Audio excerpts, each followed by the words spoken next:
Hello students, welcome to Tiwari academy. तो अब हम प्रश्नावली 7.2 प्रारंभ करते हैं। चलिए पहले प्रश्न पर अब हम बढ़ते हैं। इस प्रश्न में आपको बोला गया है कि उस बिंदु के निर्देशांक ज्ञात कीजिए जो बिंदुओं -1,7 और 4,-3 को मिलाने वाले रेखाखंड को 2:3 के अनुपात में विभाजित करता है। तो अभी आप ये देखो कि आखिर हम इस प्रश्न को कैसे हल करेंगे। तो उससे पहले हम समझ लेते हैं कि क्या इसका सिद्धांत रहता है। तो देखिए, अगर आप थ्योरी में पढ़ेंगे तो आपको एक फॉर्मूला मिला था कि यदि कोई बिंदु ए x1, y1 है तथा कोई बिंदु बी x2, y2 है को मिलाने वाले रेखाखंड को m/n में विभाजित करने वाले बिंदु के निर्देशांक।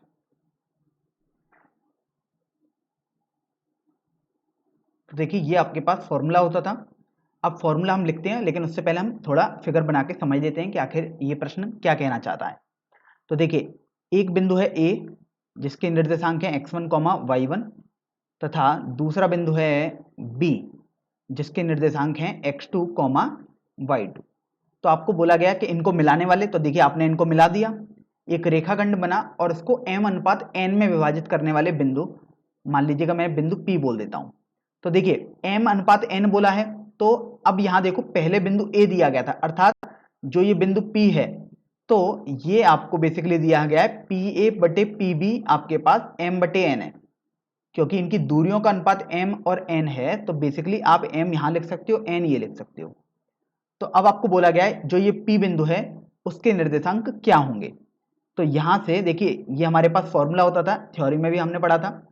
P अर्थात जिसके x, y है उसके निर्देशांक आएंगे n(x1) प्लस m(x2) बटे m+n। ये तो x निर्देशांक आ जाएगा P का, और y निर्देशांक आएगा इसी प्रकार n(y1) प्लस m(y2) बटे m+n। तो देखिए, एक बार हम समझ भी लेते हैं कि आखिर हमने ये कैसे लिखा है। अगर हम समझ लेंगे तो हमें फॉर्मूला याद करने में काफी आसानी होगी। तो देखिए, जब भी x निर्देशांक निकाल रहे हैं तो आप x निर्देशांकों का ही प्रयोग करेंगे। तो अगर आप इधर n लोगे तो इधर वाला निर्देशांक लोगे x1, तो देखिए nx1 लिख दिया हमने, प्लस देखिए m लिया तो इधर देखिए x2 है तो आपने x2 लिख दिया, मतलब इधर उधर के आप लिख देते हो, बीच में प्लस कर दिया, बटे m+n। तो यहां से x निर्देशांक तो आपने लिख दिया। अब इसी तरीके से y निर्देशांक लिखेंगे। तो देखिए, अगर आपने n लिया है तो आप इधर वाला y निर्देशांक लोगे y1, तो आप देखो ny1 लिखा हुआ है, प्लस देखिए अगर आपने m लिया है तो आप इधर वाला निर्देशांक अर्थात y2 लोगे तो my2 आ गया, बटे m+n आपको करना ही है। तो देखिए, अगर आप इस तरीके से फॉर्मूले को याद करेंगे तो ये काफी आसानी से आपके पास याद भी हो जाएगा। तो ये बेसिकली आपने एक पॉइंट निकाल लिया जो इस रेखाखंड को अंत्य विभाजित कर रहा है m/n में। अब प्रश्न जो दिया गया है बिल्कुल इसी तरीके का प्रश्न है। तो प्रश्न में देख लेते हैं, आपको बिंदु दिए हुए हैं -1,7। ये मान लीजिएगा मैंने ए बिंदु बोला, वैसे बिंदु का नाम नहीं दिया गया था लेकिन मैंने अपनी तरफ से ए बिंदु मान लिया। और आप देखो, आपको दूसरा बिंदु जो दिया गया है वो दिया हुआ है 4,-3। आपको बोला गया कि इनको मिलाने वाले रेखाखंड के, तो मैंने रेखाखंड इनको ज्वाइन कर दिया बेसिकली, और बोला गया 2:3 में। तो देखिए, ये पहले लिखा हुआ था ये वाला बिंदु ए, तो दो दूरी तो ये आ जाएगी, 3 ही आ जाएगी। तो आपको पी बिंदु के निर्देशांक ज्ञात करने हैं। तो यदि पी बिंदु के निर्देशांक आपने एक्स और वाई मान लिए तो आपको एक्स और वाई का मान ज्ञात करना है। तो अभी आप देखो एक्स बराबर, देखिए अगर हम फॉर्मूला ढंग से याद भी ना करें उस वाले को, तो अगर हम बस बेसिक याद रखें कि आखिर कैसे करते थे तब भी हम कर सकते हैं, अदरवाइज आप फॉर्मूले में लगा के करिए। देखो 3, अगर आपने इधर 3 लिया है तो अब आप देखो इधर -1 ले लोगे, तो 3 गुणा -1 आप करिए, प्लस अब आप देखो कि अगर आपने यहां पर 2 लिया है तो आप इधर 4 ले लेंगे, तो अब आप 2 गुणा 4 करेंगे, बटे m+n अर्थात 2 + 3 आपके पास हो जाएगा। ये आपका x का निर्देशांक हो जाएगा। चलिए इसको सरल कर लेते हैं। x बराबर, ये देखो हल करने पर -3 और ये +8 आया, तो -3 + 8 बटे 2 और 3 मिलकर 5 हो गया। तो इस तरीके से देखिए x बराबर 5/5 आया, अर्थात x बराबर 1 आपके पास आ गया। इसका मतलब आपके पास x निर्देशांक तो आ गया P बिंदु का। अब बात करते हैं कि आपको y निर्देशांक भी ज्ञात करना होगा। तो देखिए y निर्देशांक आपके पास होता था, अगर आप 3 लेंगे तो आपको इधर -1 से गुणा करना पड़े, सॉरी 7 से गुणा करना पड़ेगा, क्योंकि y निर्देशांक निकालने हैं तो y वाले मान ही लेने पड़ेंगे। तो आप लिखोगे 3 × 7 प्लस, अगर आप यहां पर देखिए 2 ले रहे हैं तो इधर आपको -3 लेना पड़ेगा। तो इस तरीके से अब आप लिखोगे 2 × -3 बटे m + n अर्थात 3 + 2। तो आप देखो 3 × 7 21 आ गया, और 2 × -3 -6 बटे 5 आ गया। तो यहां से देखिए y बराबर आपके पास 15/5 आ जाएगा। जब आप इसको हल करोगे तो y का मान आपके पास 3 आ जाएगा। तो बेसिकली आपने x और y के मान ज्ञात कर लिए, और वही तो अपने पास बिंदु P है जो कि अभीष्ट बिंदु आपको निकालना है। तो इस तरीके से बिंदु P के निर्देशांक आपके पास 1,3 हो जाएंगे। तो यही आपका उत्तर भी हो जाएगा। अब यहां पर देखिए, अगर आप यहां पर ऐसे फॉर्मूला ना बनाते और सीधे फॉर्मूला याद करके अगर आप वैल्यू लगाते, तो आप देखो m 2 को मान लेते, n 3 को मान लेते, x1, y1 a वाले बिंदु को मान लीजिएगा, और x2, y2 b वाले बिंदु को मान लीजिएगा, और तब आप फॉर्मूला लगाओगे तब भी आपके पास आंसर तो यही ही आएगा।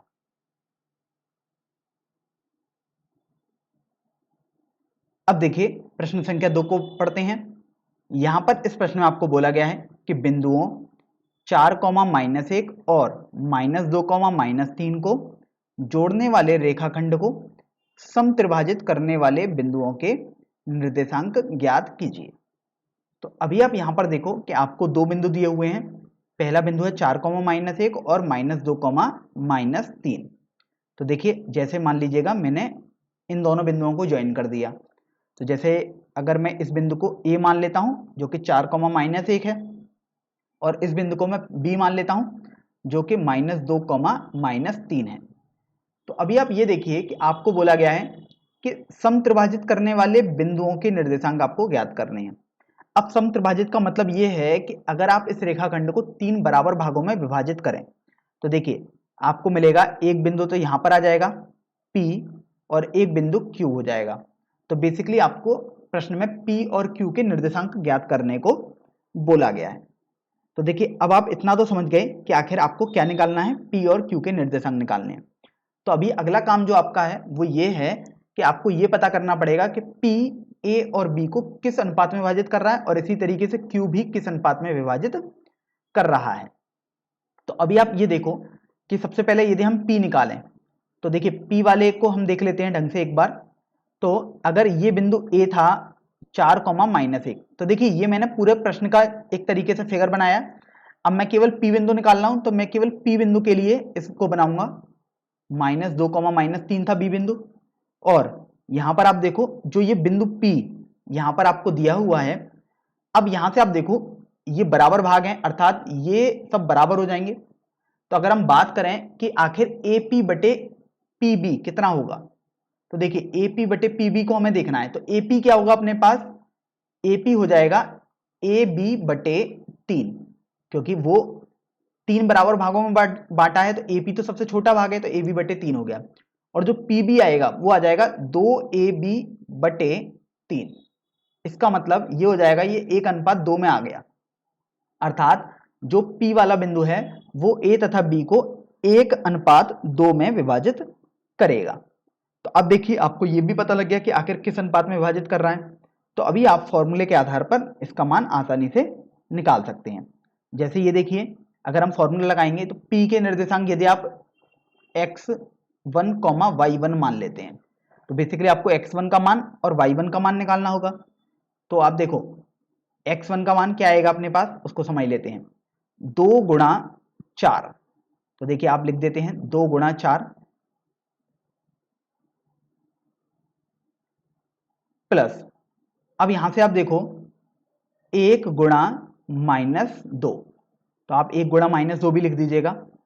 और फिर आ जाता है m प्लस n, अर्थात ये जो अनुपात होता है इनको जोड़ देते हैं, तो 1 + 2 आ गया। तो देखो जब आप इसको हल करोगे तो आपके पास ये हो जाएगा x बराबर, ये देखो 8 हो गया और ये -2 हो गया, तो 8 - 2 बटे 3 आ गया। तो यहाँ से x बराबर 6/3, ये बेसिकली x1 है, तो ध्यान रखें x1 है ये सब, तो x1 आपके पास 2 आ जाएगा। तो देखिए आपने x1 तो निकाल लिया, अब आपको तो P बिंदु पूरा निकालना है, अर्थात y1 भी निकालना होगा। तो देखिए y1 के लिए अब हम फॉर्मूला लगाएंगे, y1 इक्वल टू, तो देखिए y1 के लिए यदि आप फॉर्मूला लगाओगे तो अब आप देखिए 2 का गुणा -1 से करेंगे, तो 2 का गुणा -1 से आप यहाँ पर लिख देते हैं, प्लस अभी आप 1 का गुणा -3 से करेंगे, तो देखिए आपके पास हो जाएगा 1 गुणा -3 और बटे 2 + 1 आप कर देंगे। तो यहाँ से आप देखो y1 बराबर, ये देखो -2 आ गया और ये आपके पास -3 आ गया, अर्थात -5 हो गया बटे 3। तो इस तरीके से आप देखो आपके पास y1 भी आ गया जो कि -5/3 आया है। तो अब देखो p जो था वो तो आपके पास x1 और y1 वाले निर्देशांक थे, तो अभी आप जो p है उसका आपके पास मान आ चुका है, जो कि उसके निर्देशांक हो जाएंगे 2, -5/3। तो इस तरीके से आपने p बिंदु के निर्देशांक तो ज्ञात कर लिए। अब बारी आती है कि आपको q बिंदु के निर्देशांक भी ज्ञात करने हैं। तो देखिए q बिंदु के निर्देशांक यदि आपको ज्ञात करने हैं तो देखिए सबसे पहले हम यहां पर अब q वाले के लिए फिगर बना देते हैं।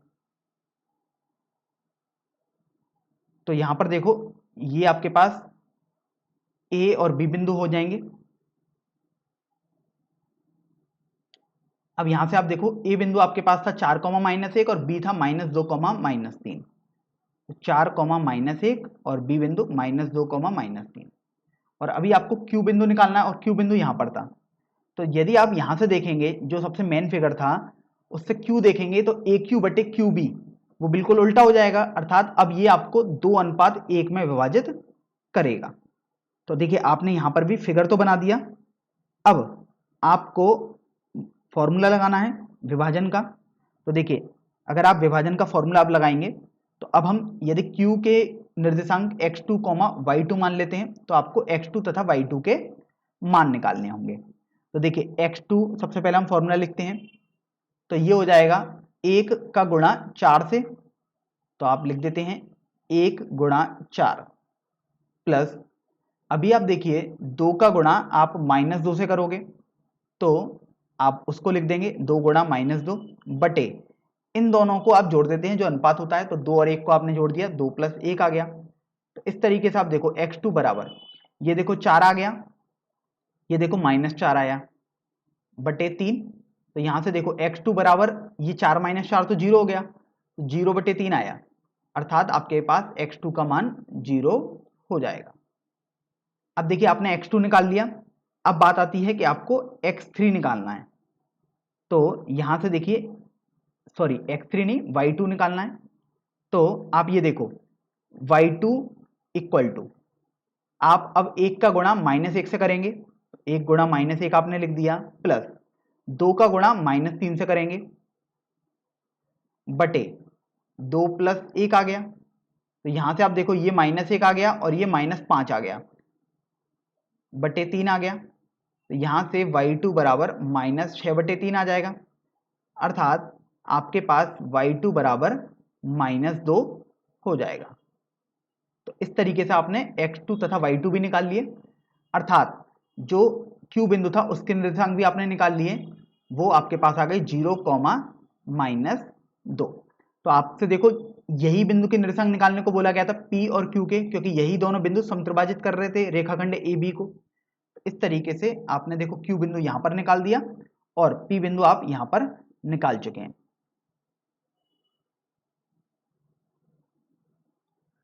तो देखिए अब हम प्रश्न संख्या 3 पर बढ़ते हैं। यहां पर इस प्रश्न में आपको बोला गया है कि आपके स्कूल में खेल कूद क्रियाकलाप आयोजित करने के लिए एक आयताकार मैदान ABCD में छूने से परस्पर 1 मीटर की दूरी पर पंक्तियां बनाई गई हैं। तो सबसे पहले तो हम समझ लेते हैं कि आखिर कौन सी पंक्तियां हैं। फिर आगे हम प्रश्न पढ़ेंगे। तो देखिए आपको ये बोला गया है 1 मीटर की दूरी पर, तो देखिए ये आपके पास पंक्तियां बनाई गई हैं, एक पंक्ति, दूसरी पंक्ति, ये इस तरीके से पंक्तियां हैं आपके पास। ये 10 पंक्तियां आपको बोला गया था, तो ये 10 पंक्तियां हो गई।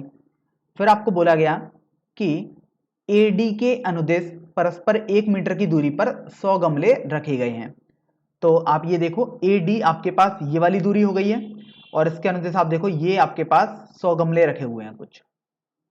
तो यहां से आपको ये पता भी लग गया। अब देखिए 100 गमले हम बना तो नहीं सकते आकृति में, तो आपको यहां पर ऐसे करके बता दिया गया कि ऐसे 100 गमले रखे हुए हैं। फिर आपको आगे बोला भी गया है कि जैसे कि आकृति में दर्शाया गया है, तो आपने वो भी समझ लिया। फिर आगे बोला गया कि निहारिका दूसरी पंक्ति के एडी के 1/4 भाग के बराबर की दूरी दौड़ती है और वहां एक हरा झंडा गाड़ देती है।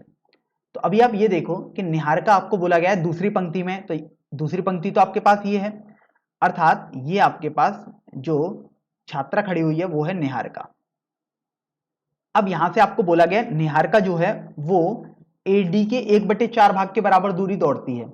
इसका मतलब ये हुआ कि अगर निहारिका से मैं मान लीजिएगा इस बिंदु को P बोलूं और इस बिंदु को Q बोलूं, तो निहारिका जो होगी वो P और Q को 1:4 में विभाजित कर रही होगी। तो चलिए ये तो आ गया समझ में। फिर आगे आपको बोला गया कि प्रीत 8वीं पंक्ति में है और एडी के 1/5 भाग के बराबर की दूरी दौड़ती है और वहां पर एक लाल झंडा गाड़ देती है। तो आपको बोला गया कि प्रीत जो है वो 8वीं पंक्ति में है, तो आपके पास ये दूसरी जो छात्रा है ये वाली वो प्रीत है। तो देखिए 8वीं पंक्ति आपके पास यही वाली है। तो इसमें आपको बोला गया कि यह 1/5 भाग दूरी तय करती है एडी का। तो बेसिकली अगर आपने इस बिंदु को R माना और इस बिंदु को S माना, तो R और S को मिलाने वाले रेखाखंड को प्रीत 1:5 में विभाजित करती है, ऐसा प्रश्न में बोला गया है एक तरीके से। फिर आगे आप देखिए आपको बोला गया कि दोनों झंडों के बीच की दूरी क्या होगी, अर्थात जब यहां पर निहारिका ने एक झंडा लगाया और प्रीत ने यहां पर एक झंडा लगाया, तो इनके बीच की दूरी आपको ज्ञात करनी है। जैसे मान लीजिएगा हम इनके बीच की दूरी को यहां पर हम बोल देते हैं m बोल देते हैं इस निर्देशांक को, और इस निर्देशांक को n बोल देते हैं। तो m और n निर्देशांकों के बीच की दूरी आपको ज्ञात करनी है। फिर आप देखिए आपको प्रश्न में बोला गया कि यदि रश्मि एक तीसरी छात्रा है को एक नीला झंडा इन दोनों को मिलाने वाले रेखाखंड पर ठीक आधी दूरी अर्थात बीच में गाड़ना हो, तो उसे अपना झंडा कहाँ गाड़ना चाहिए। तो आपको बोला गया कि जब आप m और n को निकाल लें तो इनके बीच में बिल्कुल ठीक बीचों बीच में रश्मि जो तीसरी छात्रा है वो झंडा कहां पर गाड़ेगी, तो वो आपको बताना है। तो देखिए अब आपको प्रश्न तो समझ में आ गया, अब हम धीरे धीरे इस प्रश्न को हल करते हैं। तो अभी आप ये देखिए कि अगर निहारिका जो है वो PQ वाले रेखाखंड को 1:4 में विभाजित कर रही है और निहारिका के निर्देशांक ज्ञात करने हैं, अर्थात M बिंदु के निर्देशांक ज्ञात करने हैं आपको, तो यहां से सबसे पहले आपको P बिंदु के निर्देशांक ज्ञात होने चाहिए। तो यहां से आप समझो P बिंदु के निर्देशांक आपके पास क्या हो जाएंगे। तो आप देखिए क्षैतिज में तो आपके पास x अक्ष होती है और ऊर्ध्वाधर आपके पास y अक्ष होती है। तो आप ये देखो जो P बिंदु होगा उसके निर्देशांक आपके पास 2,0 हो जाएंगे, और जो ये A बिंदु है वो तो मूल बिंदु अर्थात 0,0 की तरह बिहेव कर रहा होगा। तो देखिए आपने P बिंदु के निर्देशांक ज्ञात कर लिए। अब आप इसी तरीके से Q बिंदु के निर्देशांक भी ज्ञात करो। तो Q बिंदु के निर्देशांक तो देखो x निर्देशांक तो 2 है और y निर्देशांक आपके पास 100 हो जाएगा, क्योंकि 100 मीटर की दूरी थी A और D के बीच में। तो यहां से आपने Q बिंदु के निर्देशांक भी ज्ञात कर लिए। Q बिंदु है 2,100 और P बिंदु है 2,0। अब आप देखो आपको तो M बिंदु निकालना है, अर्थात निहारिका कहां पर स्थित है। निहारिका ने जो झंडा गाड़ा है हरे रंग का वो कहां पर स्थित है वो आपको बताना है। तो अभी आप ये देखो आप करोगे 4 का गुणा 2 से, तो देखिए 4 गुणा 2 प्लस, अब आप देखो 1 का गुणा आप इधर 2 से करोगे, 1 गुणा 2 बटे 4 प्लस 1 कॉमा। इसी तरीके से अब देखो आप y निर्देशांक निकालोगे, तो आप 4 का गुणा 0 से करोगे और 4 गुणा 0 प्लस, यहां से देखो 1 का गुणा अब आप 100 से करोगे, तो 1 गुणा 100 बटे 4 प्लस 1 हो जाएगा यहां से। तो यहां से देखो m के निर्देशांक आपके पास 4 दूनी 8 और 1 दूनी 2, 8 और 2 10 बटे 4 प्लस 1 5 हो गया, कॉमा यहां से देखिए ये 0 आ गया, प्लस ये आपके पास 100 आ जाएगा बटे 4 प्लस 1 5 हो जाएगा। तो यहां से आप देखो m को जब आप हल करोगे तो आपके पास 2, 100 बटे 5 अर्थात 20 आ जाएगा। तो इसका मतलब जहां पर हरा झंडा गाड़ा होगा निहारिका ने, वो आपको निर्देशांक पता लग गए 2, 20 है, अर्थात दूसरी पंक्ति में स्थित होंगे। और दूसरी पंक्ति में कहां पर स्थित होंगे? 20वें गमले के सामने होंगे। अब यहां से आप देखो एक बात और गौर करो कि अगर हम x निर्देशांक नहीं निकालते तो हम डायरेक्ट भी बोल सकते हैं कि दूसरी पंक्ति में ही होंगे, क्योंकि आप ये देखो जो p और q है दोनों के x निर्देशांक 2 हैं, तो जो m होगा वो भी तो इसी रेखाखंड पर है, तो उसका x निर्देशांक भी बिल्कुल समान ही रहेगा जो कि 2 के बराबर रहेगा। तो बेसिकली आपको y निर्देशांक निकालना होता तो आप वो निकाल ही सकते हैं।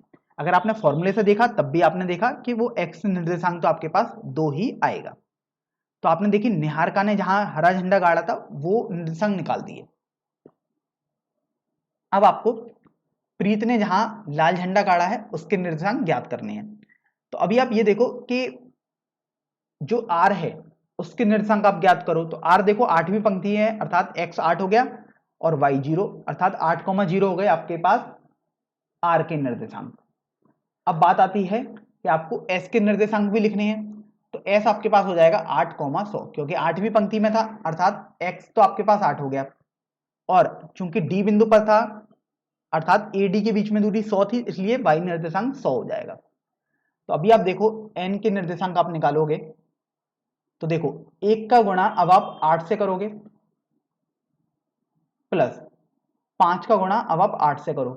तो देखो आप जानते हो कि दोनों बिंदुओं के निर्देशांक r और s के 8 हैं x अक्ष के निर्देशांक, तो जो n का x अक्ष का निर्देशांक आएगा वो भी 8 ही आएगा, लेकिन यहां पर मैं फॉर्मूला लगा रहा हूं ताकि आपको दिखा सकूं। देखिए 8 ही आता है बटे, अब आप 1 प्लस 5 कर देंगे, कॉमा अब यहां से आप देखो कि आपको 1 का गुणा यहां 100 से करना होगा, प्लस 5 का गुणा अब आपको यहां 0 से करना होगा, बटे ये आपके पास हो जाएगा 1 प्लस 5। तो देखिए यहां से आपके पास n हो जाएगा 1 गुणा 8 8 हो गया और 5 गुणा 8 40 हो गया, अर्थात ये आपके पास 8 और 40 48 बटे 6 आ गया। यहां आप देखो ये तो 100 हो गया और ये 0 हो गया, तो ये 100 बटे 6 हो जाएगा। तो आप देखो n के निर्देशांक आपके पास हो गए, ये आप हल करोगे तो 8 आ गया, और ये आप देखिए पूर्णतः विभाजित तो नहीं कर सकते लेकिन आप कुछ हद तक इसको थोड़ा सरल कर सकते हैं, तो ये आपके पास 50 बटे 3 आ जाएगा। तो इस तरीके से जहां पर प्रीत ने लाल झंडा गाड़ा था उसके निर्देशांक आपने ज्ञात कर लिए, 8,50 बटे 3 आया, अर्थात 8वीं पंक्ति में आपके पास वो आ जाएगा। और कितनी दूरी पर आएगा? A से 50 बटे 3 मीटर की दूरी में। तो अब आपने देखो ये तो पता कर लिया कि m और n के निर्देशांक क्या होंगे। अब आपको प्रश्न में बोला गया था कि दोनों झंडों के बीच की दूरी क्या होगी।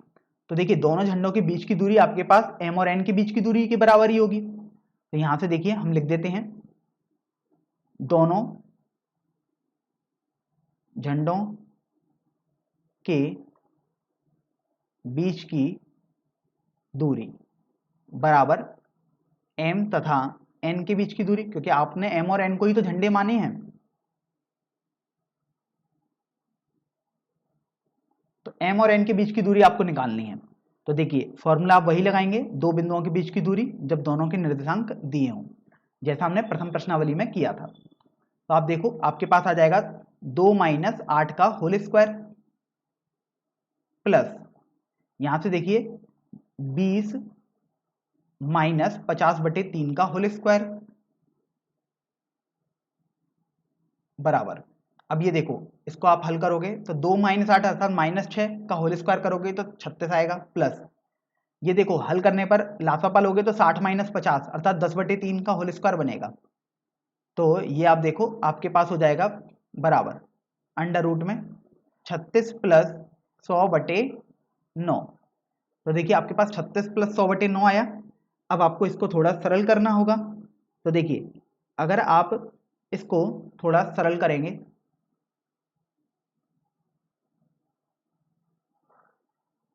यहां पर आप एक बात ये ध्यान दें कि जब आपने 100 झंडे यहां पर रखे हैं तो ये डी बिंदु के जो निर्देशांक आएंगे वो आपके पास 120 आएगा बेसिकली।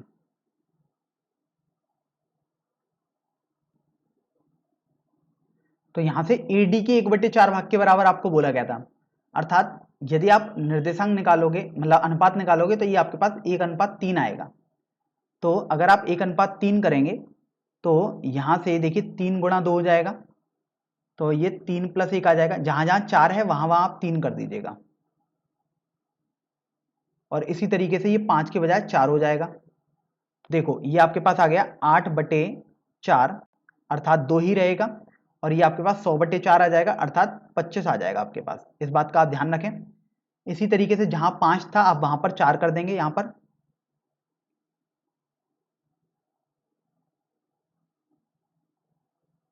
तो ये आप देखो आपके पास आ जाएगा 40/5, कॉमा ये आपके पास आ जाएगा 100/5। तो जब आप इसको हल करोगे तो ये आपके पास 8,20 आ जाएगा। अब आपको बोला गया कि दोनों के बीच की दूरी निकालनी है, तो देखिए 2 - 8 का होल स्क्वायर प्लस 25 - 20 का होल स्क्वायर आपको करना पड़ेगा यहां से।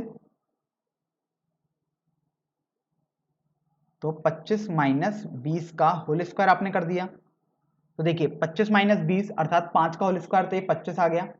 तो 36 + 25 आपके पास 61 के बराबर हो जाएगा। अर्थात दोनों झंडों के बीच की जो दूरी होगी वो √61 मीटर हो जाएगी। तो आपने देखो ये तो निकाल दिया, जो आपसे दोनों झंडों के बीच की दूरी ज्ञात करने को बोला गया था। फिर आपको बोला गया कि जो तीसरी छात्रा है रश्मि, उसको नीला झंडा इन दोनों के बीच में लगाना है। तो कहां पर उसे लगाना चाहिए? तो देखिए M बिंदु के निर्देशांक आपके पास आए हैं 2,25, और N बिंदु के निर्देशांक अर्थात जो प्रीत ने झंडा लगाया था उस बिंदु के निर्देशांक आपके पास आए हैं 8,20। तो अब आपको बोला गया जो रश्मि झंडा लगा रही है उस बिंदु के निर्देशांक क्या होंगे, और वो इसके बीच में लगा रही है। तो देखिए अगर इस बिंदु को मैं L बोल देता हूं, तो L मतलब रश्मि ने जो झंडा लगाया उसके निर्देशांक हैं। तो देखिए अगर आप फॉर्मूला बनाओगे तो ये 1:1 में विभाजित हो जाएगा, क्योंकि उसने बोला है ठीक बीच में, अर्थात समान अनुपात में विभाजित कर रहा होगा। तो अभी आप देखिए अगर L बिंदु के निर्देशांक निकालेंगे तो वो आ जाएगा 2 + 8/2, अर्थात x के निर्देशांक बटे 2, कॉमा y के निर्देशांकों का योगफल 25 + 20/2। तो देखिए ये आपके पास आ जाएगा 2 + 8 अर्थात 10/2, कॉमा 25 + 20 अर्थात 45/2। तो देखिए जब आप इसको सरल करोगे तो ये आपके पास हो जाएगा 5,22.5। इसका मतलब रश्मि को जो तीसरा झंडा था वो 5वीं पंक्ति में लगाना चाहिए, और A से 22.5 मीटर की दूरी पर। प्रश्न संख्या 4 में आपको बोला गया है कि बिंदुओं -3,10 और 6,-8 को जोड़ने वाले रेखाखंड को बिंदु -1,6 किस अनुपात में विभाजित करता है। तो अभी आप ये देखो कि आपको बिंदु दिए गए थे -3,10, जैसे मान लीजिएगा मैं इसको ए बिंदु मान लेता हूं -3,10, बी बिंदु में मान लेता हूं 6,-8। तो आपको बोला गया कि ये बिंदु -1,6 है वो किस अनुपात में विभाजित कर रहा है, अर्थात आपको अनुपात नहीं दिया गया, लेकिन ये पता है कि बिंदु -1,6 विभाजित कर रहा है ए और बी को मिलाने वाले रेखाखंड को। तो अभी आपको अनुपात नहीं पता, तो वो आपके ऊपर निर्भर करता है। आप इसको जैसे λ,1 मान लेते हैं, अर्थात λ/1 में मान लो, या आप ऐसा भी कर सकते हो यहां पर 1 लिख दो और यहां पर λ, वो पूरा आपके ऊपर निर्भर करता है, आप जैसे चाहें वैसे कर सकते हैं। तो अभी आप ये देखो बेसिकली आपको ये पता लग गया कि ये जो बिंदु P है वो AB को λ/1 में विभाजित कर रहा है। तो बेसिकली आपको λ का मान निकालना है, और यदि λ का मान जो आएगा सीधे आपका आंसर आ जाएगा बेसिकली। तो अभी आप देखो, आप तो फॉर्मूला लगाओगे, तो आप देखो फॉर्मूले लगाओगे जब आप अंत्य विभाजन का, तो आपने सीखा था -1, अर्थात जो x निर्देशांक होता था P का वो आएगा 1 का गुणा -3 से प्लस λ का गुणा 6 से बटे लेमडा प्लस 1। तो यहाँ से आप ये देखिए, ये आपके पास हो गया -1 बराबर, देखो ये 6 लेमडा और ये -3 आया बटे लेमडा प्लस 1। तो देखिए जब आप तिरछा गुणा करेंगे अर्थात लेमडा प्लस 1 का -1 से गुणा करोगे तो माइनस लेमडा -1 बराबर 6 लेमडा -3 आ जाएगा। यहां से आप देखो माइनस लेमडा को आप दाईं तरफ पक्षांतर कर दो और -3 को बाईं तरफ पक्षांतर कर दो, क्योंकि आपको तो लेमडा का मान निकालना है। तो लेमडा वाले पदों को आपने एक तरफ किया तो आपके पास हो गया -1 प्लस 3 बराबर 6 लेमडा प्लस लेमडा, तो 7 लेमडा बराबर 2 आ गया यहां से। अर्थात आपके पास देखिए लेमडा का मान 2/7 हो जाएगा। तो बेसिकली आपको लेमडा का मान ही निकालना था, तो यहां से आपके पास लेमडा का मान आ जाएगा। तो अभी आप ये देखो कि जो अनुपात आपसे पूछा गया था तो वो अब लेमडा का मान आप 2/7 लगाओगे तो ये आपके पास हो गया 2/7, क्योंकि 1 का गुणा करोगे तो 2/7 ही आएगा। इसका मतलब ये हुआ कि P बिंदु A तथा B को मिलाने वाले रेखाखंड को 2:7 में विभाजित करता है।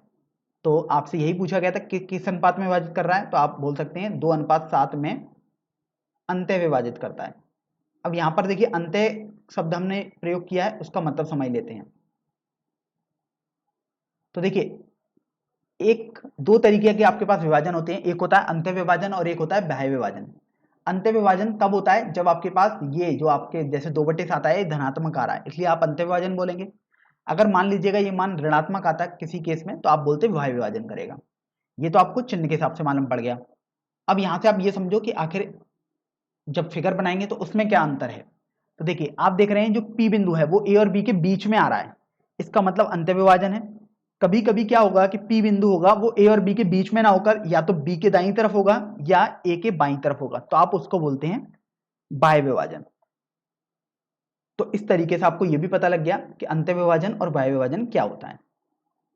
अब यहां पर देखिए कुछ छात्रों को संदेह होगा कि आखिर हम लेमडा अनुपात 1 के बजाय 1 अनुपात लेमडा मान लें तो कैसे हम इसको हल करेंगे। तो देखिए मैं मेथड 2 लिख देता हूं। बेसिकली मेथड तो हमारे पास एक ही है, लेकिन बस मैं अनुपात कुछ अलग मानता हूं।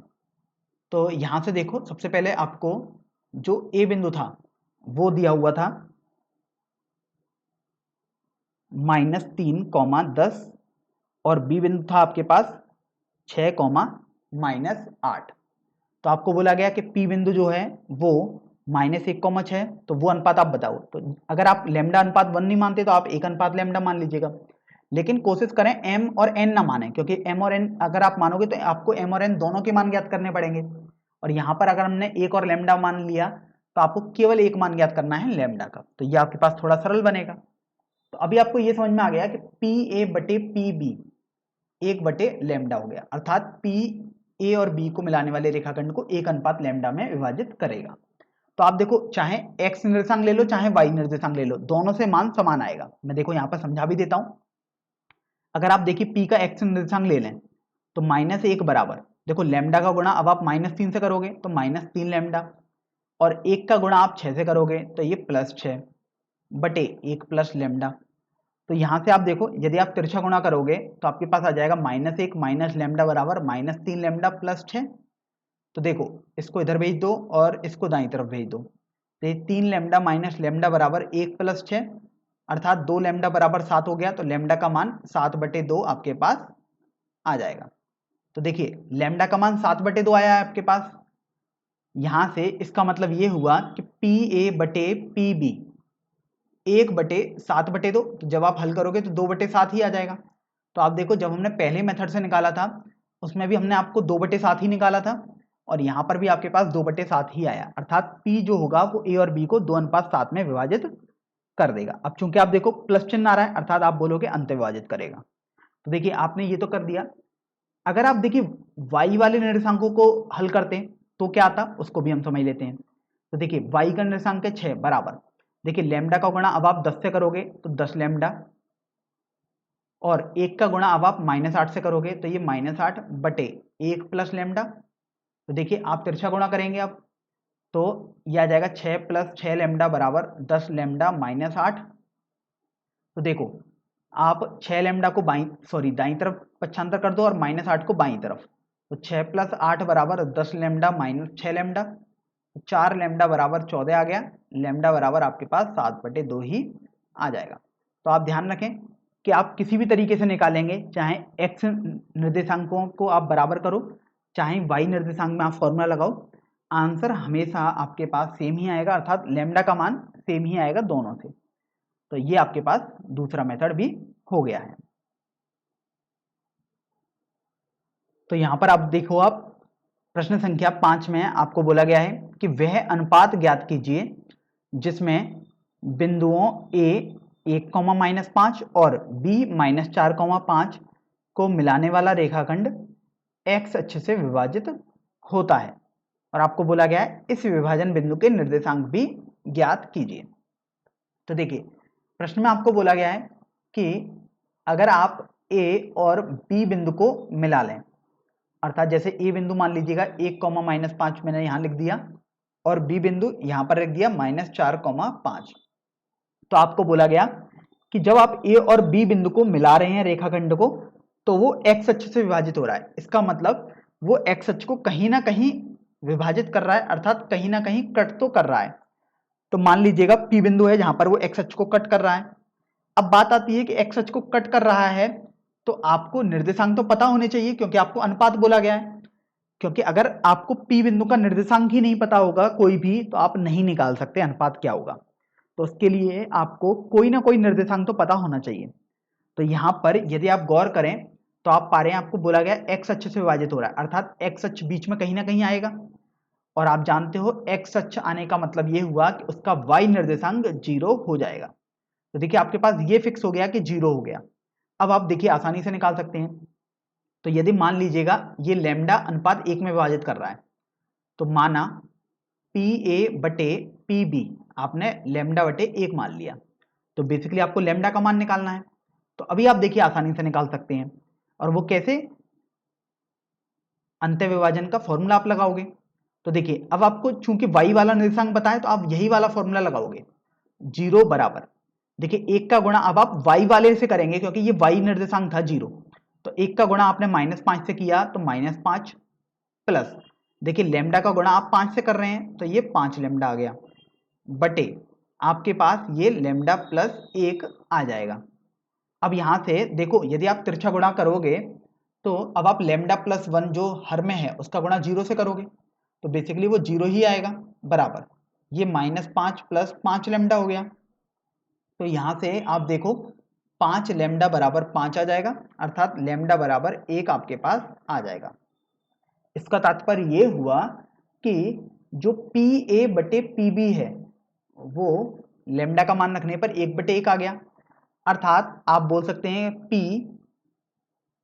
PAB को 1:1 में विभाजित कर रहा है। तो आपसे अनुपात पूछा गया था, आपने वो तो कर दिया कि वो 1:1 में विभाजित करेगा, और वो भी अंत्य विभाजित करेगा, क्योंकि देखिए ये जो आप निकाल रहे हैं ये धनात्मक आया है अनुपात, इसलिए आप बोलते हैं कि अंत्य विभाजित करेगा। अब बात आती है कि अंत्य विभाजित करेगा और वो भी 1:1 में, इसका मतलब तो ये हुआ कि जो PA की दूरी है वही PB की दूरी है, तभी तो अनुपात बराबर आया है। या आप इसको बोल सकते हैं PAB को समद्विभाजित करेगा। तो देखिए दोनों का मतलब एक ही है, चाहे आप कोई सी भी भाषा का प्रयोग करें, दोनों एक ही बात है। फिर आप आगे देखिए कि आपने अनुपात तो निकाल दिया जो कि 1:1 आया, फिर आपसे बोला गया था जो P बिंदु है इसके निर्देशांक ही आप ज्ञात कर दो। तो देखिए y निर्देशांक तो ज्ञात करने की कोई जरूरत नहीं है, बस आपको x निर्देशांक ज्ञात करना है। तो अभी आप देखो P बिंदु का x निर्देशांक वो आपके पास देखिए हो जाएगा x1 प्लस x2, अर्थात 1 - 4/2, y निर्देशांक तो देखिए वो 0 ही रहेगा, क्योंकि x अक्ष पर था बिंदु ये, तो y निर्देशांक तो आपके पास 0 ही हो जाएगा। तो यहां से देखो P का निर्देशांक आपके पास हो गया -3/2, 0। तो इस तरीके से आपने उस विभाजन बिंदु के निर्देशांक भी ज्ञात कर लिए, जो कि -3/2, 0 आए हैं।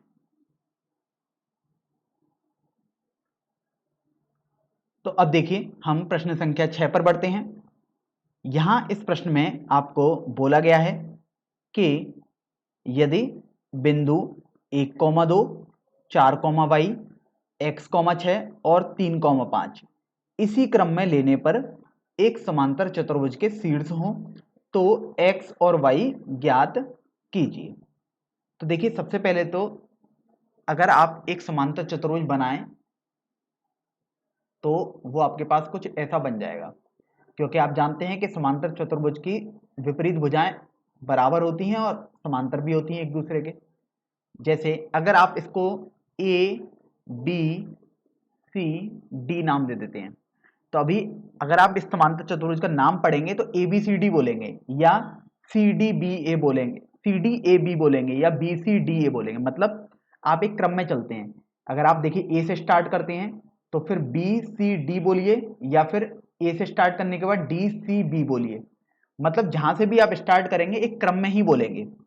तो इसी प्रकार आपको ये बोला गया है कि ये जो 4 बिंदु हैं वो क्रम में शीर्ष हैं। तो देखिए, अब बात आती है कि 1,2 कौन सा बिंदु माने। तो ये आपके ऊपर निर्भर करता है कि आप कौन सा शीर्ष मानना चाहते हैं।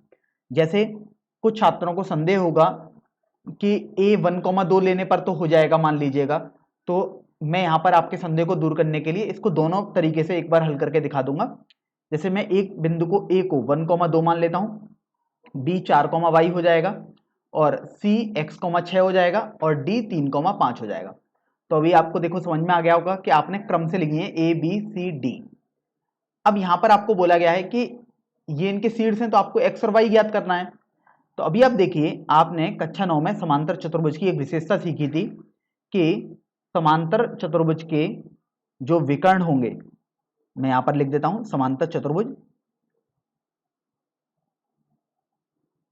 के विकर्ण एक दूसरे को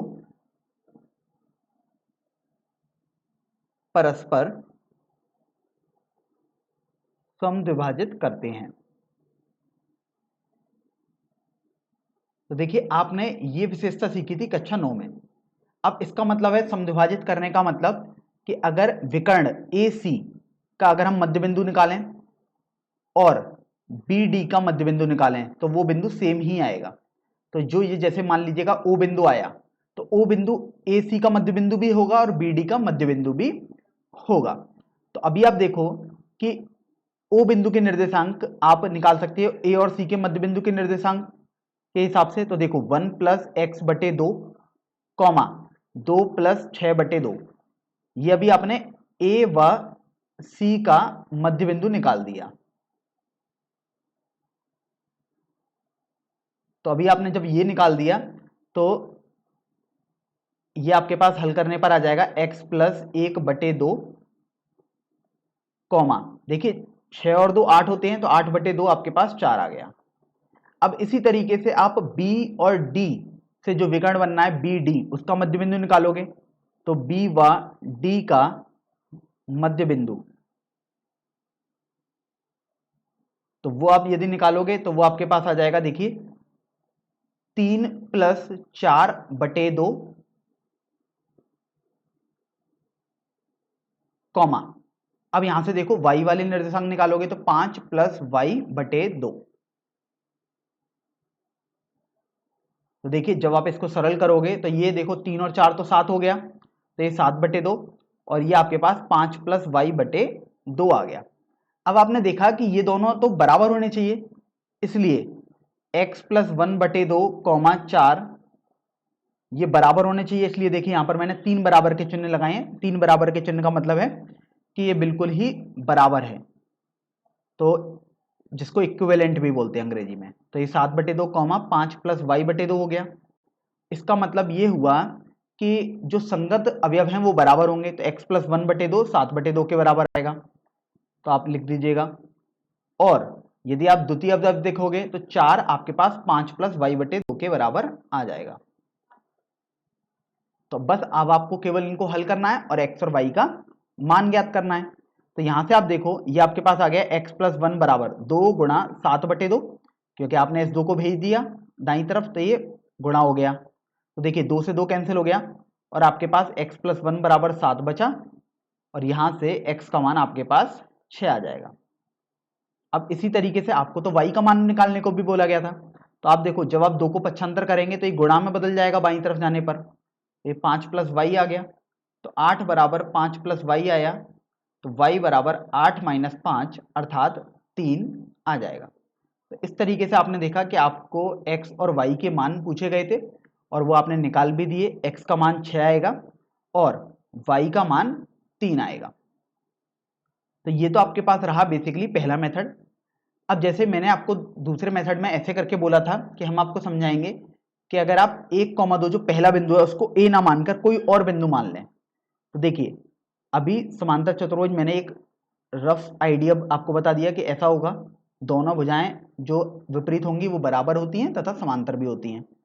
तो ए बी सी डी आपने इनके बिंदु बोल दिए। अब यहां से आप देखो कि आपको तो बोला गया था कि जो 4 बिंदु आपके पास क्रम में लेने हैं वो 1,2 4,y x 6 3,5 है। तो अभी हम आपको ले लेते हैं 1,2, मैं a को ना लेकर किसी और बिंदु को ले लेता हूं, जैसे मान लीजिएगा मैंने c को ले लिया। तो अभी आप देखो कि अब आपको जो अगला बिंदु था, आप देखिए 1,2 के बाद अगला बिंदु क्रम में 4,y आता है, तो वो आप पर निर्भर करता है कि 4,y आप किसे माने। तो जैसे आपने मान लीजिएगा b को माना, तो अब इसके बाद फिक्स हो गया कि जो अगला बिंदु आएगा वो c b के बाद अगला a आएगा फिर d आएगा।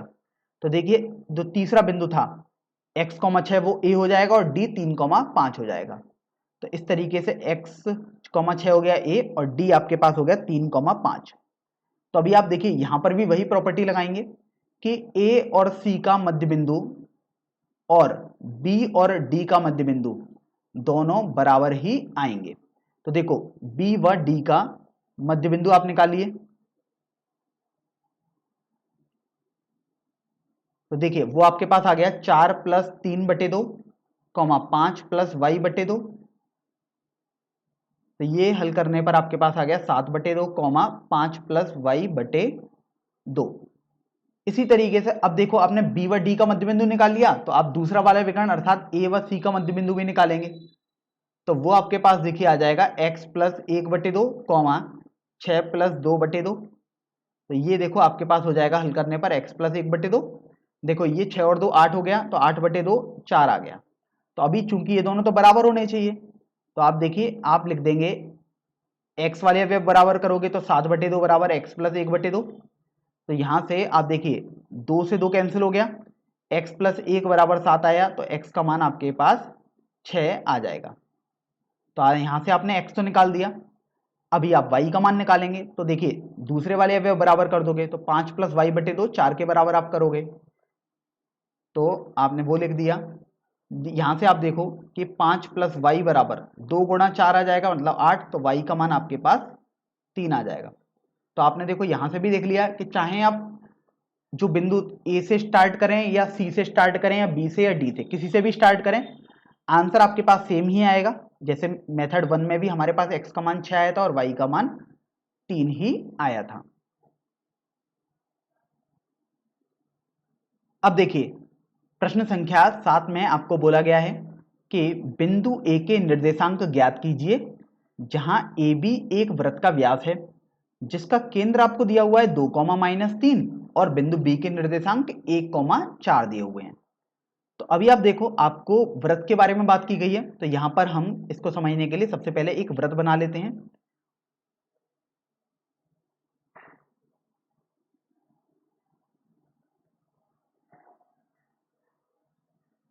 तो जैसे मान लीजिएगा हमने एक वृत्त ये बना दिया।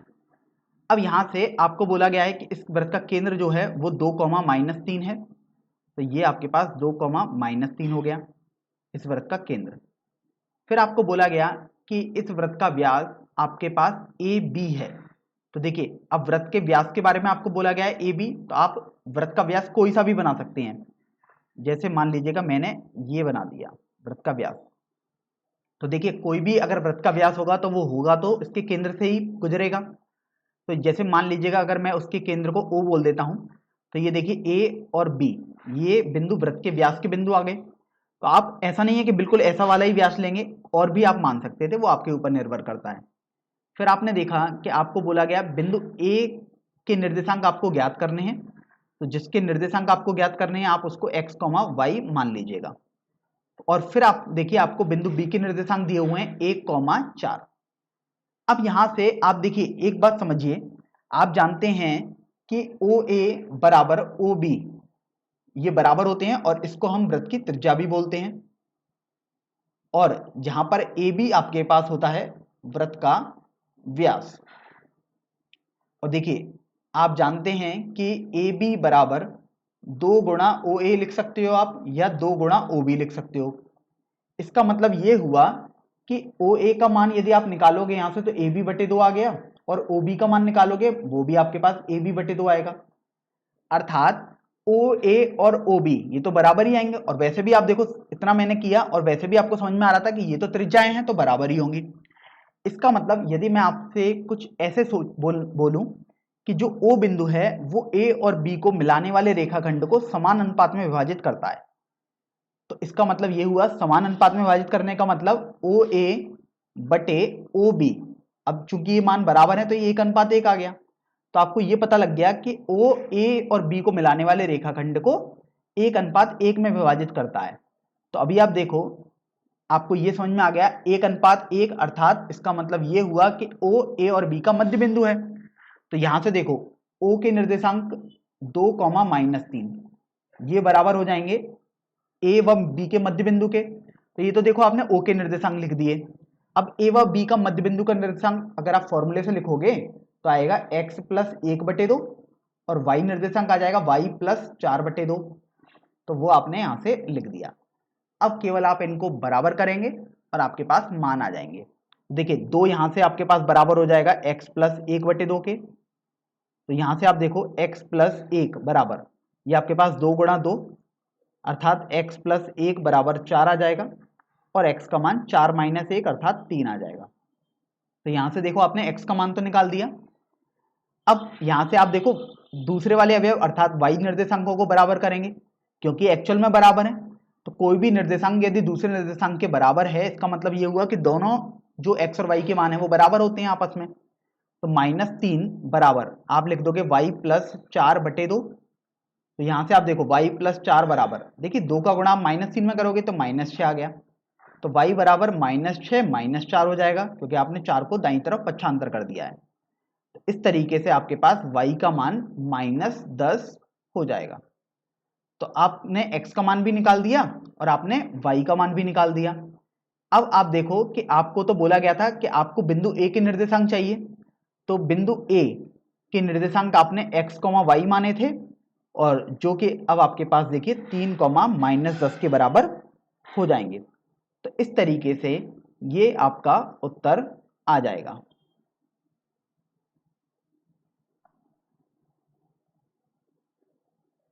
चलिए अब हम अगले प्रश्न पर बढ़ते हैं, प्रश्न संख्या 8 पर। तो देखिए प्रश्न संख्या 8 में बोला गया है कि यदि a और b क्रमशः -2, -2 हैं और 2, -4 हैं, तो बिंदु P के निर्देशांक ज्ञात कीजिए ताकि AP बराबर 3/7 AB हो जाए और P रेखाखंड AB पर स्थित हो। तो अभी आप ये देखिए कि आपको A के निर्देशांक बोले गए हैं -2, -2 और B बिंदु के निर्देशांक बोले गए हैं 2, -4। और आप देखिए आपको एक संबंध ये दिया हुआ है कि AP बराबर 3/7 AB के। तो यहां से आप ये देखिए कि अगर आप लिखोगे इसे PA बराबर बटे BA, देखिए AP लिखो या PA लिखो वो आपके ऊपर निर्भर करता है, दोनों बात एक ही है। बेसिकली A और P के बीच की दूरी है। तो अगर किसी को संदेह होता है छात्र को तो हम यहाँ पर हटा भी दे सकते हैं, आप AP भी लिख सकते हो। तो AP बटे AB आपके पास 3/7 हो गया। तो यहां से आप ये देखो कि इसका मतलब ये हुआ कि AP और AB का अनुपात 3/7 है इन दूरियों का। अब यहां से अब हम एक रेखाखंड बनाने का प्रयास करते हैं और फिर फिगर से हम पता करेंगे कि आखिर हमको क्या करना है। तो यहां से जैसे देखिए यदि ये बिंदु मैंने A मान लिया -2, -2 और इस बिंदु को मैंने B मान लिया जो कि है 2, -4 के। तो देखिए इसका मतलब ये हुआ कि आपको यहां पर भी बोला गया कि P बिंदु रेखाखंड AB पर स्थित है। रेखाखंड का मतलब ध्यान रखें कि ए और बी के बीच में ही स्थित है, क्योंकि अगर ए और बी को मिलाने वाले एक लाइन बनाओगे उसे ही रेखाखंड बोलते हैं, अर्थात जो रेखा का खंड हो, छोटा भाग। तो पी बिंदु इस पर स्थित है, मतलब कहीं बीच में स्थित है। तो जैसे मान लिया कि हमने पी बिंदु यहां पर स्थित है, तो आपको तो पी बिंदु के निर्देशांक पता करने हैं, अर्थात जैसे मैंने इसे एक्स वाई मान लिया, अर्थात आपको यह समझ में आ गया कि आपको एक्स और वाई के मान ज्ञात करने हैं, तो पी का निर्देशांक आ जाएगा। फिर आप देखिए कि यदि ये रेशियो है, इसका मतलब तो ये होगा कि अगर आप ए पी निकालोगे तो 3K हो जाएगा, और ए बी निकालोगे तो वो 7K जैसा कुछ होगा, और K यहाँ पर कोई भी वास्तविक संख्या होगी, अर्थात अचर होगा। तो इसका मतलब देखिए, अगर अब आप पी बी निकालेंगे तो पी बी आपके पास आ जाएगा A B minus A P के बराबर। तो ये देखो, ए बी आपके पास है 7K माइनस ए पी आपने 3K बताया यहां से, तो ये 4K हो गया। तो आपने पी बी भी निकाल दिया 4K के बराबर। अब देखो, अगर P बिंदु बीच में स्थित है, इसका मतलब आप तो ये चाहेंगे कि आपको ऐसा कुछ अनुपात आ जाए कि P बिंदु A और B को मिलाने वाली रेखा को किस अनुपात में विभाजित कर रहा है। तो यहां से देखो, आपको PA बटे PB बेसिकली निकालना होगा। तो यहां से देखो, PA और AP मैं आपको पहले ही बता चुका हूं कि ये बराबर हैं, क्योंकि दूरी है लिखी है P और A के बीच की, चाहे AP लिखो चाहे PA लिखो। तो ये 3K बटे 4K हो जाएगा। तो यहां से आप देखो, ये 3 बटे 4 आ गया।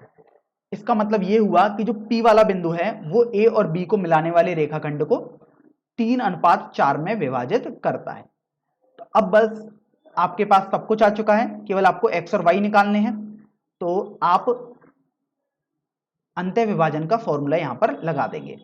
तो यहां से देखो, x आपके पास हो जाएगा 4 का गुणा -2 से प्लस 3 का गुणा 2 से बटे m प्लस n, अर्थात 3 प्लस 4। देखिए, आपने फॉर्मूला भी पढ़ा था, फॉर्मूले से भी करेंगे तो बिल्कुल सेम ही आएगा। तो देखिए x बराबर, यहां से देखो, ये 4 गुणा -2 8 आ गया, 3 गुणा 2 6 आ जाएगा, बटे 7 हो गया। तो ये आपके पास हल करने पर -2 बटे 7 आ गया। अब देखिए, आपने x का मान तो निकाल दिया, इसी तरीके से आपको y निर्देशांक भी निकालना होगा।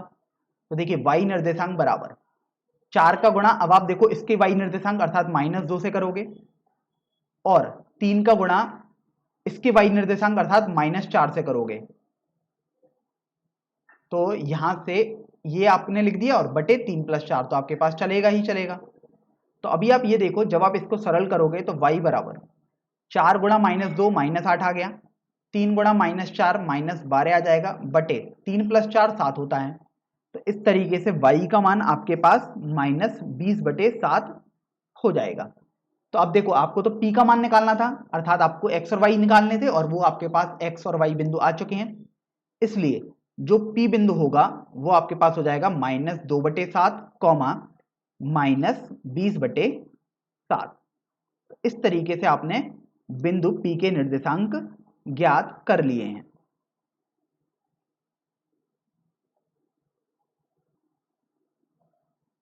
प्रश्न संख्या 9 में आपको बोला गया है कि बिंदुओं a -2,2 और b 2,8 को जोड़ने वाले रेखाखंड AB को 4 बराबर भागों में विभाजित करने वाले बिंदुओं के निर्देशांक ज्ञात कीजिए। तो अभी आप देखो कि आपने एक ऐसा सवाल इसी प्रश्नावली में सीखा था जिसमें 3 भागों में विभाजित किया गया था, लेकिन ये सिद्धांत तो यहां पर यही लगेगा, बस यहां पर क्या है कि यहां पर 4 बराबर भागों में विभाजित किया गया है। तो अभी आप देखिए कि आखिर हम इस प्रश्न को कैसे हल करते हैं। तो उसके लिए सबसे पहले हम एक रेखाखंड बना लेते हैं ए बी। तो अगर जैसे मैं इस बिंदु को -2,2 अर्थात ए बोल दिया मैंने, और ये बिंदु मेरे पास मैंने इसे बी बोल दिया जो कि 2,8 है। तो अभी जो रेखाखंड ए बी है वो आपने बना लिया। अब आपको बोला गया कि इस रेखाखंड ए बी को 4 बराबर भागों में विभाजित करना है। तो इसका मतलब 4 बराबर भागों में विभाजित करने का मतलब तो ये हुआ कि 4 भाग आपको बनाने हैं जो कि समान लंबाई के हों। तो देखिए, आपके पास ये 4 बराबर भाग भी आ चुके हैं। अगर आप इस बिंदु को P बोल दीजिएगा, इसको Q और इसको R, अर्थात आपने बेसिकली ऐसे समझ सकते हो, 4 भाग तो तब आएंगे जब आप AB एक रस्सी होगी और उसको आप 3 जगह कट कर दोगे तो 4 भाग बनेंगे। बस आपको ये ध्यान रखना है कि 3 जगह जो कट कर रहे हो वो बराबर बराबर जगह कट कर रहे हो। तो बेसिकली 3 पॉइंट आए, उससे आपके पास 4 भाग बन गए। एक बना भाग AP, एक भाग PQ बना, एक भाग QR बना और एक भाग RB बन गया। तो ये देखिए चारों भाग बराबर हो गए। तो अब आपको PQ तथा R के निर्देशांक ज्ञात करने हैं, क्योंकि आपको यही बोला गया था कि उन बिंदुओं के निर्देशांक ज्ञात करिए। तो यहां से सबसे पहले तो आप ये ध्यान रखो कि अगर हम सबसे पहले P के निर्देशांक ज्ञात करते हैं, तो आप ये देखिए, ये जो दूरी होगी और ये सभी दूरियां, अगर उनका अनुपात निकालोगे तो वो सब तो बराबर हैं। तो बेसिकली आप ऐसे बोल सकते हो कि समान लंबाई की हैं, तो अनुपात के लिए आपने एक एक एक करके लिख दिया। इसका मतलब ये हुआ कि अगर आप एक रेखाखंड P ले रहे हैं, AB बना रहे हैं और उस पर आपने P बिंदु बनाया, तो देखिए अभी मैं P निकाल रहा हूं, केवल मैं Q और R की बात नहीं कर रहा हूं, क्योंकि एक एक करके हम सभी के मान निकालेंगे। तो अगर आपको P निकालना है और P के निर्देशांक जैसे मैंने x1, y1 मान लिए, तो आपको सबसे पहले ये चाहिए कि आखिर P A और B को किस अनुपात में विभाजित कर रहा है। तो अभी देखो AP आपके पास बेसिकली एक दूरी होगी, मतलब ये केवल अनुपात है, लंबाई नहीं बोल रहा हूं, ये केवल एक अनुपात है। और मैं इसको ये चिन्ह हटा देता हूं ताकि आपको थोड़ा संदेह ना हो कि ये आखिर क्या है। और अगर आप PB निकालोगे तो वो आपके पास 3 आ जाएगा। तो आप देखो ये आपके पास AP बटे PB बेसिकली 1/3 आएगा, क्योंकि PB 3 गुना दूरी हो गई और AP उसका तिहाई हो जाएगा PB का। अब देखिए यहां से आपको P बिंदु निकालना है, अर्थात x1 निकालना होगा सबसे पहले। तो आप देखो 3 का गुणा -2 से करोगे, प्लस 1 का गुणा 2 से करोगे, बटे 1 + 3 कर दोगे। तो देखो हल करने पर x बराबर, ये तो -6 हो गया और ये +2 आ गया, तो ये -4/4 आ जाएगा, क्योंकि 1 और 3 को जोड़ने पर 4 होता है। तो इस तरीके से आप देखिए आपके पास x1 का मान आ गया -1। तो आपने देखिए x1 तो निकाल दिया, अब आप y1 का मान भी निकालेंगे अंत्य विभाजन के फॉर्मूले से। अब देखो y1 निकालने के लिए आप 3 का गुणा 2 से कर दोगे, क्योंकि y निर्देशांक यहां पर 2 है, प्लस अब आप इस 1 का गुणा यहां पर y निर्देशांक 8 है तो उससे कर दोगे, बटे 1 + 3 आपके पास चल ही रहा होगा।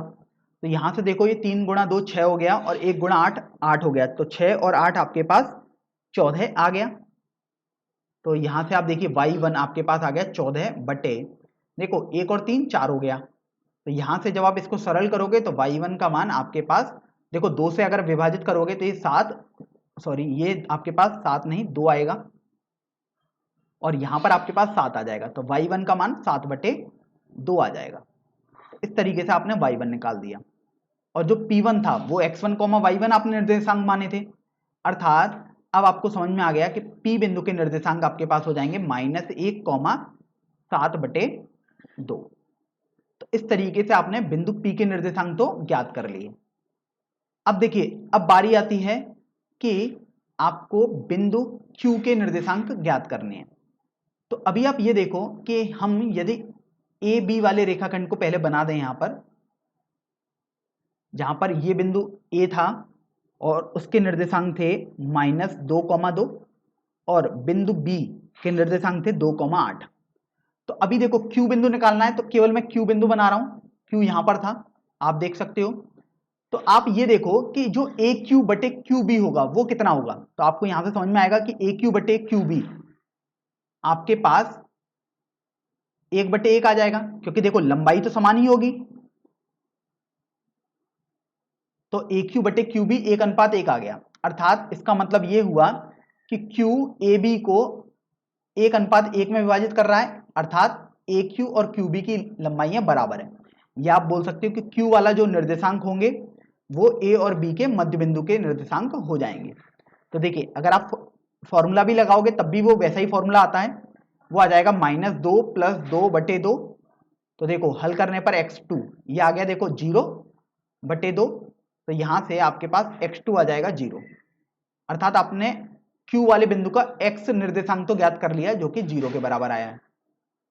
अब आप देखो y2 निकालोगे तो वो A और B का मध्य बिंदु निकालोगे लेकिन y निर्देशांक वाला, तो ये आ गया 2 + 8। बटे 2। तो यहां से आप देखो y2 बराबर, देखो 8 और 2 को जोड़ोगे तो आपके पास 10 आ गया और बटे 2 चल ही रहा है, तो यहां से आपके पास y2 आ जाएगा 5 के बराबर। तो इस तरीके से आपने y निर्देशांक भी ज्ञात कर लिया q वाले बिंदु का। तो अब आपको चूंकि q बिंदु बताना भी था, तो q बिंदु हो जाएगा आपके पास 0,5। तो इस तरीके से आपने देखिए कितनी आसानी से बिंदु q के निर्देशांक भी ज्ञात कर लिए जो कि 0,5 के बराबर आए हैं। अब बारी आती है कि आपको तीसरा वाले बिंदु के निर्देशांक ज्ञात करने हैं जो कि r है। तो देखिए अब हम r के निर्देशांक ज्ञात करते हैं। तो सबसे पहले हम समझने के लिए रेखाखंड AB बना लेते हैं, जहां पर ये था बिंदु A -2,2, ये था आपके पास बिंदु B 2,8। अब बिंदु R आप देखिए यहां पर था, तो अगर आप देखोगे तो AR बटे RB आपके पास 1/3 आ जाएगा, क्योंकि जैसा P हो रहा था वैसे ही R है, बस P यहां पर था और R यहां पर है, तो ये 1:3 आ गया बेसिकली। इसका मतलब ये आपके पास ये आपके पास AR 3:1 आएगा, क्योंकि AR वाली दूरी अभी बड़ी हो जाएगी, तो ये 3 ये 1 आ गया।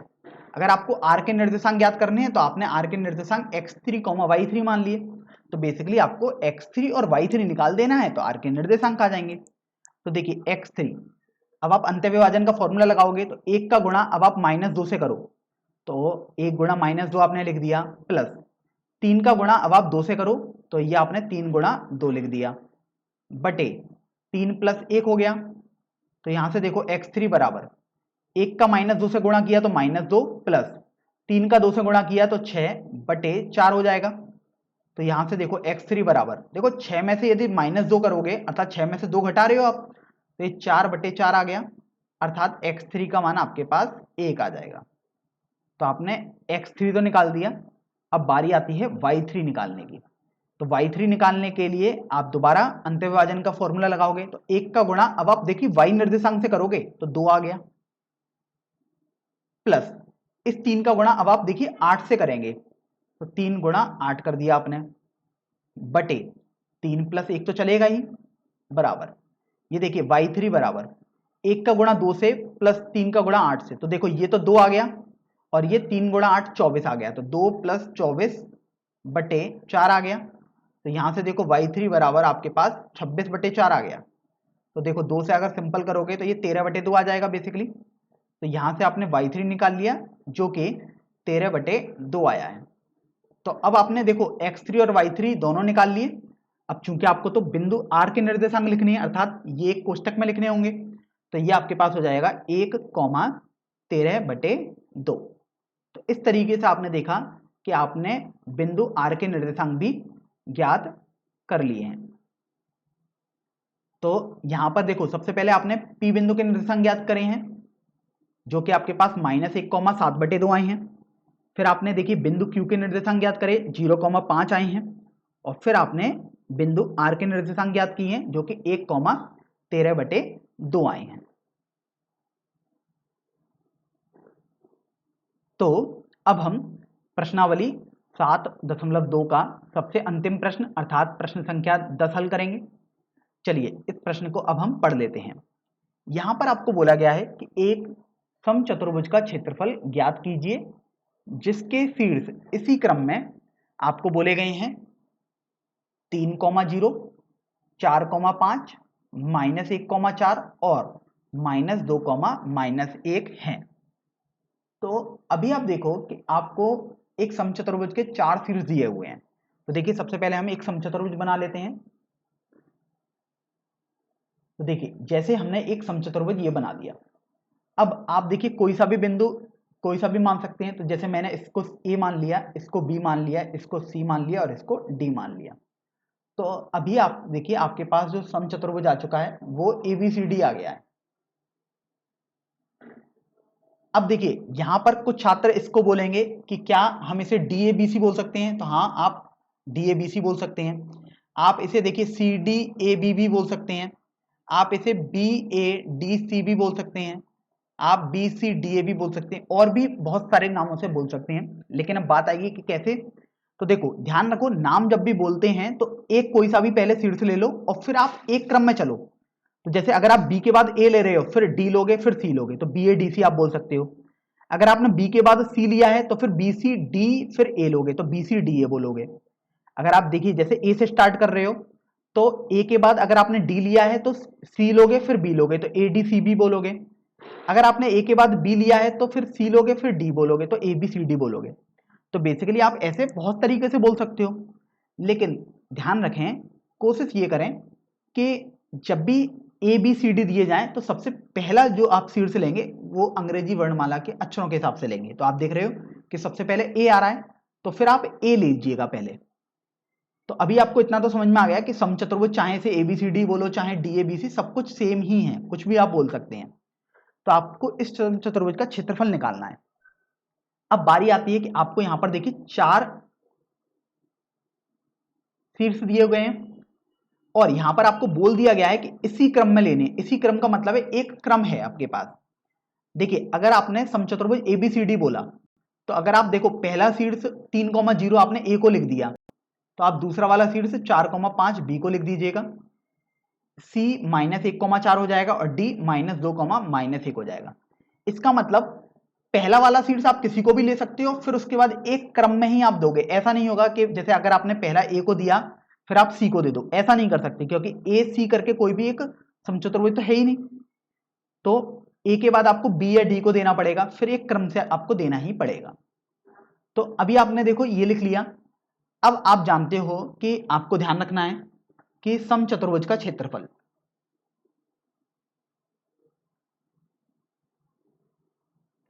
ये आपके पास फॉर्मूला होता है 1/2 विकर्णों का गुणनफल।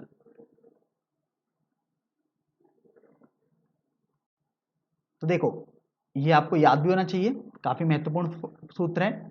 विकर्णों का गुणनफल मतलब ये है जो दो विकर्ण आएंगे उनकी लंबाइयों का गुणनफल आपको करना है।